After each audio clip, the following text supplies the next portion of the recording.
નમસ્કાર વાલા પેન્શનર મિત્રો, સ્વાગત છે આપનું આપણી આ યુટ્યુબ ચેનલ ભાવેશ મકવાણા ન્યૂઝમાં। તો મિત્રો, આવતીકાલથી આ તમામ પેન્શનરોનું પેન્શન થશે સાવ બંધ, તો તમે પણ ચેક કરી લેજો।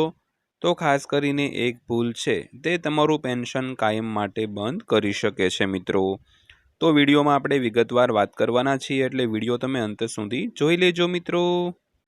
તો સૌથી પહેલાં થોડીક આપણે અન્ય વાત કરીએ, ત્યારબાદ આ વિડીયો તમે 3 મિનિટ જોશો, ત્યારબાદ આપણે જાહેરાત કરશું કે આવતીકાલથી કયા પેન્શનરોનું પેન્શન બંધ થશે અને કઈ ભૂલ નથી કરવાની। તો મિત્રો, 3 મિનિટ પછી આપણે આ સમગ્ર વાત કરવાના છીએ। ત્યારબાદ અન્ય થોડી વાત કરીએ તો કેન્દ્ર સરકાર હવે ટૂંક સમયમાં કર્મચારીઓ માટે 8મું પગાર પંચ લાગુ કરવા જઈ રહી છે। તો આ પગાર પંચ લાગુ થાય તે પહેલાં સરકારે કર્મચારીઓને ડીએની ભેટ આપવાની જાહેરાત કરવાની છે। તો કેન્દ્ર સરકાર હવે ટૂંક સમયમાં કર્મચારીઓના ડીએમાં સુધારો કરવા જઈ રહી છે।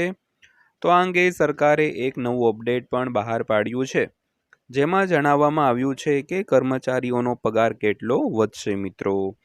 તો મિત્રો, ખાસ કરીને વાત કરી તેમ હવે 8મું પગાર પંચ છે તે ટૂંક સમયમાં જ બહાર પડવાનું છે, અને તે પહેલાં ડીએ વધારાની એક ભેટ મળવાની છે।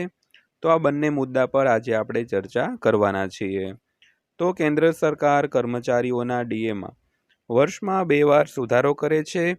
તો ડીએમાં પહેલો સુધારો જાન્યુઆરી મહિનામાં કરવામાં આવે છે, જ્યારે બીજો ડીએ વધારો જુલાઈ મહિનામાં થાય છે। તો કેન્દ્ર સરકાર હવે ટૂંક સમયમાં જુલાઈ મહિના માટે કર્મચારીઓ માટે ડીએ વધારવા જઈ રહી છે। તો તાજેતરમાં સરકારે એક અપડેટ જારી કર્યું છે, અને એ પણ સ્પષ્ટ કર્યું છે કે આ વખતે કયા દિવસે અને કેટલા ડીએમાં સુધારો કરવામાં આવશે। તો સરકારના આ નવીનતમ અપડેટ વિશે સંપૂર્ણ માહિતી સમાચારમાં જાણીશું મિત્રો। તો મિત્રો, ખાસ કરીને સરકાર વર્ષમાં 2 વાર મોંઘવારી ભથ્થામાં વધારો કરતી હોય છે, અને આ વધારો આ મહિનાનો એટલે કે જુલાઈ મહિનાનો વધારો ક્યારે જાહેર કરશે, એને કેટલો જાહેર કરશે, તેની આજના વિડીયોમાં પણ આપણે વાત કરવાના છીએ। ત્યારબાદ જોઈએ તો આ દિવસે 7મું પગાર પંચ સમાપ્ત થશે। તો હાલમાં કેન્દ્રીય કર્મચારીઓને 7મા પગાર પંચ હેઠળ પગાર ચૂકવવામાં આવી રહ્યો છે। તો હવે 7મા પગાર પંચની સમાપ્તિની તારીખ નજીક આવી રહી છે। તો 7મા પગાર પંચનો કાર્યકાળ 31 ડિસેમ્બર 2025ના રોજ પૂરો થવા જઈ રહ્યો છે। તો આવી સ્થિતિમાં લાખો સરકારી કર્મચારીઓ અને પેન્શનરોમાં 8મા પગાર પંચ વિશે ઉત્સુકતા સતત વધી રહી છે મિત્રો। તો મિત્રો, ખાસ કરીને 31 ડિસેમ્બર 2025ના રોજ 7મું પગાર પંચ પૂરું થશે, ત્યારબાદ 8મા પગાર પંચનો અમલ છે તે શરૂ થશે મિત્રો। તો ત્યારબાદ આપણે વિડીયોની શરૂઆતમાં કીધું હતું એમ કે કયા પેન્શનરોનું પેન્શન બંધ થશે અને કઈ ભૂલ નથી કરવાની।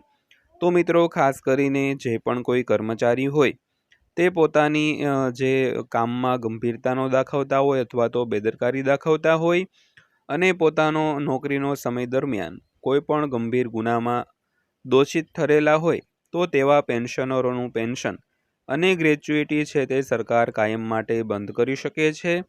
એટલે ખાસ કરીને આ એક ભૂલ નથી કરવાની। નોકરી દરમિયાન ખૂબ શિસ્તતા જાળવવાની છે અને નેક દિલથી કામ કરવાનું છે મિત્રો। તો ત્યારબાદ વાત કરીએ તો 8મા પગાર પંચને અમલમાં મૂકવામાં સમય લાગી શકે છે। તો 8મા પગાર પંચના અમલીકરણથી 50 લાખથી વધુ કેન્દ્રીય કર્મચારીઓ અને 62 લાખ પેન્શનરોને વધુ સારા પગાર મળવાની શક્યતા છે। તો 8મું પગાર પંચની સત્તાવાર જાહેરાત જાન્યુઆરી 2024માં કરવામાં આવી હતી, જોકે તેના અધ્યક્ષની નિમણૂક હજુ બાકી છે। તો એવું માનવામાં આવે છે કે થોડો વધુ સમય લાગી શકે છે। તો જાણો શું છે વિગત। તો પગાર માળખું અને ભથ્થા સરકારી કર્મચારીઓનો પગાર ફક્ત મૂળ પગાર પર આધારિત નથી, તો તેમાં નીચેના ઘટકોનો પણ સમાવેશ થાય છે, જેમ કે મોંઘવારી ભથ્થું, ઘરભાડું ભથ્થું, મુસાફરી ભથ્થું વગેરે। તો અન્ય રોજગાર લાભો પહેલાં મૂળ પગાર કુલ પગારના લગભગ 65% હતો, પરંતુ હવે ફક્ત 50% ફાળો આપે છે મિત્રો। ત્યારબાદ વાત કરીએ તો આ દિવસે સ્પષ્ટતા આવશે। તો ભથ્થાનો આ આધાર ભથ્થાનું વધતું મહત્વ દર્શાવે છે। તો વર્ષમાં 2 વાર ડીએ સુધારવામાં આવે છે, જે ગ્રાહક ભાવ સૂચક આંકને આધારે ફુગાવા અનુસાર ગોઠવવામાં આવે છે। તો સાતમા પગાર પંચ હેઠળ અંતિમ ડીએ વધારા અંગે હજી સુધી કોઈ સત્તાવાર નિવેદન જાહેર કરવામાં આવ્યું નથી, પરંતુ એક મીડિયા અહેવાલમાં જણાવાયું છે કે 15 ઓગસ્ટ સુધીમાં આ અંગેની છે તે સ્પષ્ટતા થઈ શકે છે મિત્રો. ત્યારબાદ જોઈએ તો આ ફિટમેન્ટ ફેક્ટર અને પગારનો અંદાજ છે. તો પગાર વધારાનો નિર્ણય લેવામાં ફિટમેન્ટ ફેક્ટર મહત્વપૂર્ણ ભૂમિકા ભજવે છે.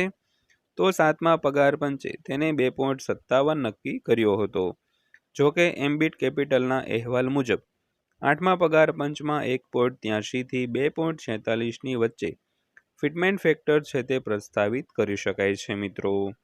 તો મિત્રો આ વખતે ફિટમેન્ટ ફેક્ટર છે તે એક એમ્બિટ કેપિટલના રિપોર્ટ અનુસાર આ વખતે જે ફિટમેન્ટ ફેક્ટરનો ગાળો છે તે 1.83 થી 2.46ની વચ્ચે રહી શકે છે. તો ત્યારબાદ જોઈએ તો આઠમા પગાર પંચ હેઠળ કર્મચારીઓના પગારમાં આટલો વધારો થશે. તો આવી સ્થિતિમાં જો કોઈ કર્મચારીનો મૂળ પગાર 18,000 રૂપિયા છે તો આઠમા પગાર પંચ હેઠળ તેને વધારીને 44,280 રૂપિયા કરી શકાય છે. તો આ 2.46 ફિટમેન્ટ ફેક્ટર પર આધારિત હશે. તો નોંધનીય છે કે સાતમા પગાર પંચે મૂળ પગારમાં 14.3% વધારો સૂચવ્યો હતો, જે 1970 પછીનો સૌથી ઓછો વધારો હતો મિત્રો. ત્યારબાદ અંતમાં જોઈએ તો છઠ્ઠા પગાર પંચમાં કર્મચારીઓના પગારમાં આટલો વધારો થયો હતો. તો તેનાથી વિપરીત છઠ્ઠા પગાર પંચે 54%નો વધારો, જે મોટો વધારો છે તે પ્રસ્તાવિત કર્યો હતો, જેના કારણે કર્મચારીઓના પગારમાં મોટો ઉછાળો જોવા મળ્યો હતો. જોકે સમયાંતરે મોંઘવારી ભથ્થામાં સુધારાને કારણે સાતમા પગાર પંચ હેઠળ કુલ પગાર વધારો હજુ પણ 23%ની આસપાસ રહ્યો છે મિત્રો. તો મિત્રો આ હતી આજની માહિતી પસંદ આવી હોય, વિડીયો સારો લાગ્યો હોય તો વિડીયોને લાઇક કરજો અને આવા જ વિડીયો રોજે રોજ જોવા માટે આપણી આ ચેનલ પણ સબસ્ક્રાઈબ કરી લેજો. તો ફરીવાર પાછા મળીશું એક નવા વિડીયો સાથે, નવી માહિતી સાથે. ત્યાં સુધી સૌને જય હિન્દ, વંદે માતરમ.